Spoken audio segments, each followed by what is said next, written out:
তাই জন্য হাঁস আবার ঘরে ফিরে আসে। যা বাবা, এই বিনা মেঘে বৃষ্টি কিভাবে হচ্ছে? এই তো দেখলাম আকাশ ঝলমল করছিল, এর মধ্যে বৃষ্টি নেমে গেল। আমি পরে খাবার সঞ্চয় করতে যাব। এখন যাই, ডিমগুলোর উপর বসি।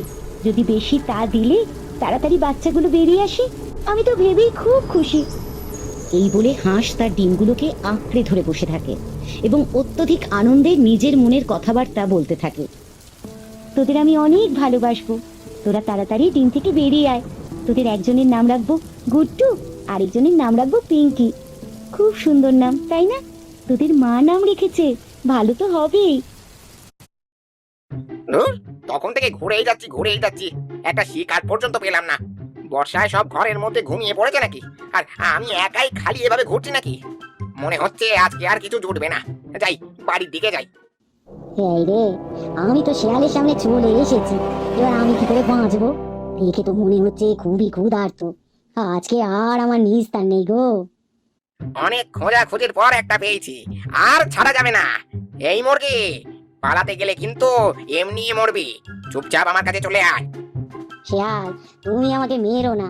আমি তোমাকে খাবার জায়গার সন্ধান দেব। তুমি সেখানে গেলে তোমার পেট ভরে যাবে। আমি তোকে বিশ্বাস করবো কি করে, তুই যদি পালিয়ে যাস?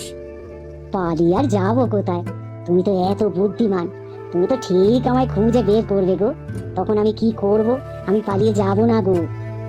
তাহলে বল, কোথায় খাবার পাবো? নদীর পাড়ে হাঁসের বাসা, ওইখানে হাঁস ডিম পেড়েছে। মোটামুটি 2টো ডিম আছে, বুঝলে? তোমার পেট ভরে যাবে। তুমি ওখানে যাও, আর দয়া করে আমাকে মেরো না। আমি তো তোমায় খাবারের সন্ধান দিলাম, বলো।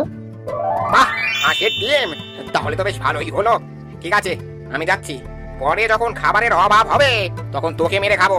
এখন পালা এখান থেকে, আর একদম দাঁড়িয়ে থাকবি না। আরে, অনেক কষ্টে নিজের প্রাণ বাঁচিয়েছি বাবা, আর এখানে দাঁড়িয়ে থাকা যাবে না। যাই, বাসায় চলে যাই। বাসায় ছানাগুলো একা বসে আছে, ওদের আবার কোনো বিপদ না হলে হয়। কি হলো গো মা, তুমি এরকম ছুটে বাড়িতে ঢুকলে কেন? কোনো বিপদ হয়েছে নাকি? আমি তো ভয় পেয়ে গেছিলাম, হঠাৎ এইভাবে তুমি ঢুকে পড়লে। তোরা একটু চুপ করবি কি? এদিকে আমার প্রাণটা বেরিয়ে যাচ্ছে, আর এরা ফটফট ফটফট করে কথা বলেই যাচ্ছে। তোদের মা বেঁচে ফিরেছে রে, এটাই অনেক। শেয়ালের খপ্পরে পড়েছিলাম, বুঝলি? সে কি করে যে নিজেকে বাঁচিয়ে এনেছি সেটা আমি জানি। সে কি গো, শিয়াল আবার তোমার পেছনে আসেনি তো? তাহলে তো এখানেও পৌঁছে যাবে, আর আমরা সবাই মরবো। মা, এখানে থাকাটা না নিরাপদ নয়। চলো আমরা এখান থেকে অন্য কোথাও চলে যাই। আমি কোথাও যাচ্ছি না, আর তোদেরকেও কোথাও যেতে হবে না। শেয়াল এদিকে আসবে না, খালি তোরা ঘর থেকে বেরোবি না, তাহলেই হবে। কিন্তু মা, শিয়ালের খিদে পেলে তো, শিয়াল খুঁজে পেলেই তো আমাদের খেয়ে ফেলবে, বলো?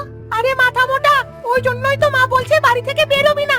বাড়ি থেকে বেরোলেই তো কারণ না কারণ চোখে পড়বো, তখনই বিপদ। এই তো আমার গুল্লু ঠিক বুঝতে পেরে গেছে। এই কদিন আমি খুব সাবধানে তোদের জন্য খাবার এনে দেবো। বাইরে বেরোবি না, বিপদ হবে, বুঝলি? আর যখন আমি নিয়ে যাব তখনই যাবি। কিন্তু তুমি শিয়ালের হাত থেকে বাঁচলে কিভাবে? আমাদেরকে শিখিয়ে দাও মা, তাহলে তো আমরাও বেঁচে ফিরতে পারবো। আমায় যখন মারতে এসেছিল, আমি হাঁসের বাসার সন্ধান দিয়ে দিয়েছি। এখানে গেলে শিয়াল ডিম খেতে পাবে, তাই জন্য আর আমাকে মারেনি, বুঝলি? মা, এটা তুমি ঠিক করনি। এবার যে হাঁসের ডিমগুলো নষ্ট হয়ে যাবে, ওই বদমাইশ শিকারী শিয়াল খেয়ে ফেলবে।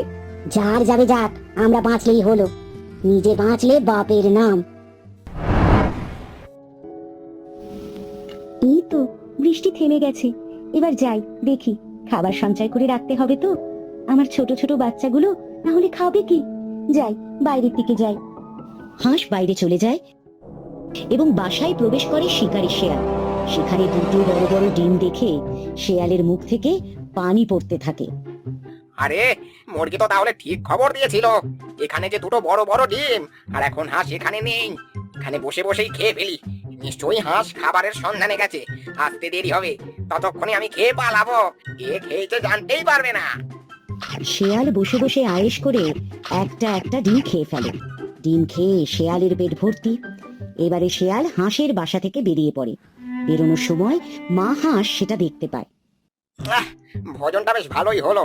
মুরগিটা তাহলে ঠিক কথাই বলে। এবার তাহলে ওই মুরগিকে দেখতে পেলেই আমার খাবারের সন্ধান হয়ে যাবে।